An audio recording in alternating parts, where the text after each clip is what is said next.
बिस्मिल्लाहिर्रहमानिर्रहीम, अस्सलाम वालेकुम। मेरा नाम कमर अब्बास है और आज मैं स्किल्स स्पायरल के प्लेटफॉर्म से आपसे इसलिए मुखातिब हूँ कि जो एमपीटी का टेस्ट है उसके हवाले से आपको कुछ टिप्स एंड ट्रिक्स बताऊँ। और अगर आपका ये फर्स्ट अटैम्प्ट है तो ये टिप्स और ट्रिक्स आपके बहुत ही काम आने वाली है। लेकिन अगर आप ये सेकंड या फिर थर्ड अटैम्प्ट भी दे रहे हैं एमपीटी का, तो उसके बाद भी ये वीडियो आपके बहुत ही हेल्पफुल होने वाली है। जो स्पेशल एमपीटी टेस्ट है एफपीएससी ने वो अनाउंस कर दिया है। पहले बहुत सारी बातें हो रही थी कि वो कब अनाउंस होगा और क्या स्पेशल सीएसएस का टेस्ट होगा या फिर नहीं होगा।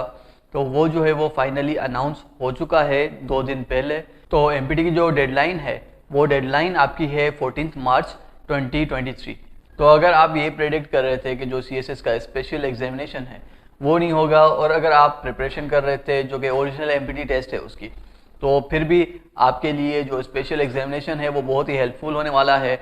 और जो सेकंड फैक्टर है एमपीटी स्पेशल एग्जामिनेशन का वो ये है कि जो एज फैक्टर है उसको यहाँ पे थोड़ा सा जो है वो एक्सटेंड किया गया है। इसके बिहाइंड रीज़न ये है कि अगर आपकी एज जो है वो एक्सेसिव है तो आप इस स्पेशल सीएसएस एमपीटी टेस्ट के थ्रू जो है वो अपेयर हो सकते हैं।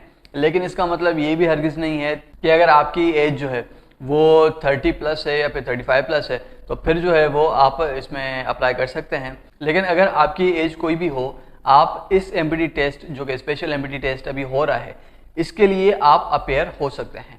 तो यहाँ पे मेरी आप लोगों को रिकमेंडेशन यही होगी कि अगर आप तैयारी कर रहे थे कि इन फ्यूचर जो कि आने वाला एमपीटी टेस्ट है उसमें आप अप्लाई करेंगे, तो इसके अंदर भी आप लोगों ने अप्लाई ज़रूर कर देना है।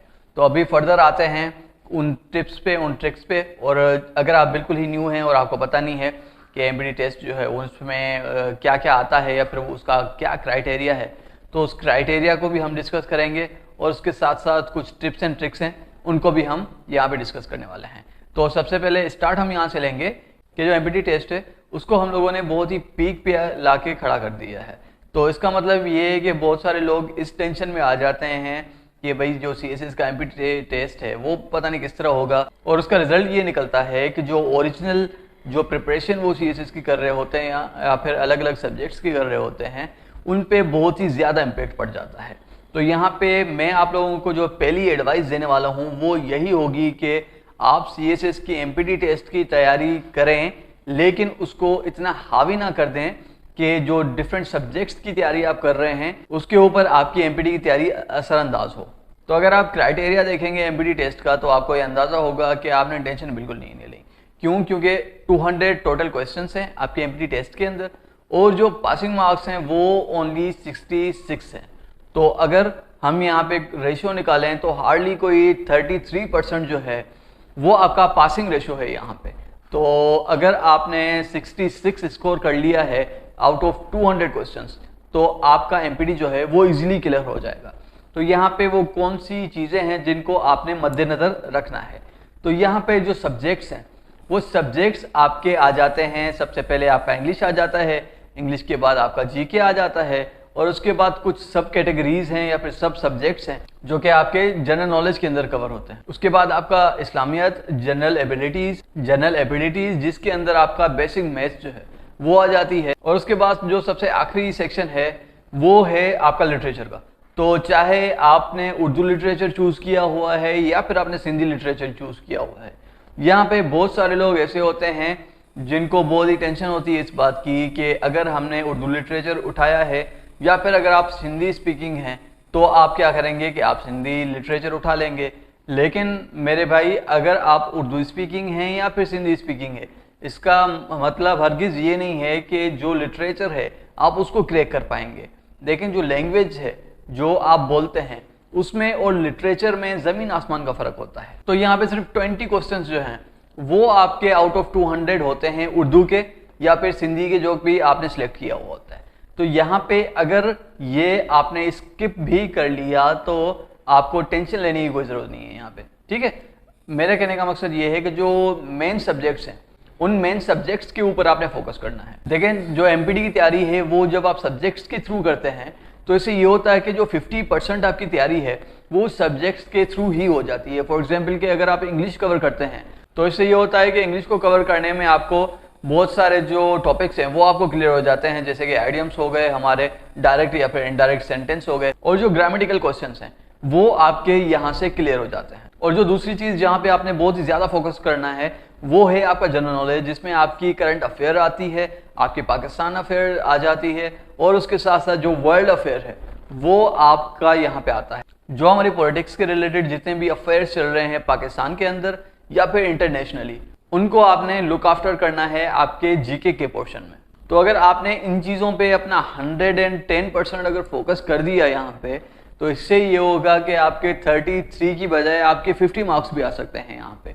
तो आपने टेंशन नहीं लेनी कि उर्दू है, सिंधी है, या फिर दूसरे लिटरेचर वाले सब्जेक्ट्स हैं, या इवन आपकी बेसिक मैथमेटिक्स है अगर आपकी वीक है तो सिंपली आपने यहाँ पे फोकस उस पर करना है जो कि आपके हाई स्कोरिंग सब्जेक्ट्स हैं।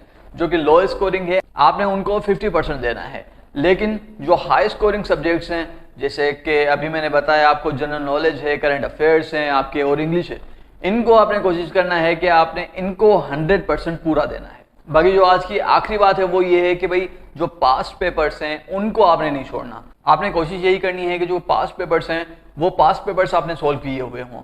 कोई भी पास्ट पेपर एक ऐसा ना हो जो कि आपकी नज़रों के सामने ना गुजरा हो। इसलिए मैं आपको 2 बुक्स यहाँ पे रिकमेंड करता हूँ। जो कि पहली बुक है वो हमारी वर्ल्ड टाइम्स की है।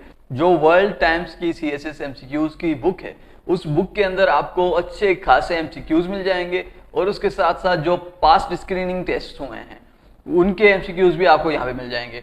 और जो सेकंड बुक है जो कि मैं आपको सबसे ज्यादा रिकमेंड करूंगा वो है हाफिज करीम दास जुगताई की।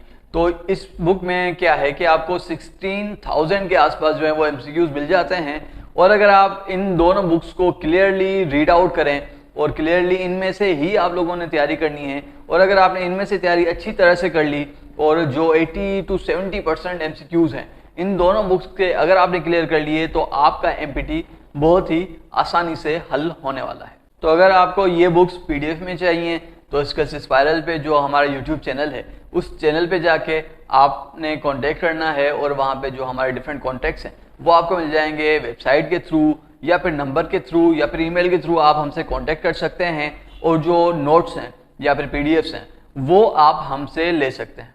तो स्किल्स स्पाइरल का जो YouTube का चैनल है उसको सब्सक्राइब जरूर करिएगा, क्योंकि बहुत सारी टिप्स एंड ट्रिक्स जो हैं वो इन फ्यूचर में आप लोगों को बताने वाला हूँ, चाहे वो MPT से रिलेटेड हो या फिर आपकी रिटन या फिर इंटरव्यू से रिलेटेड हो।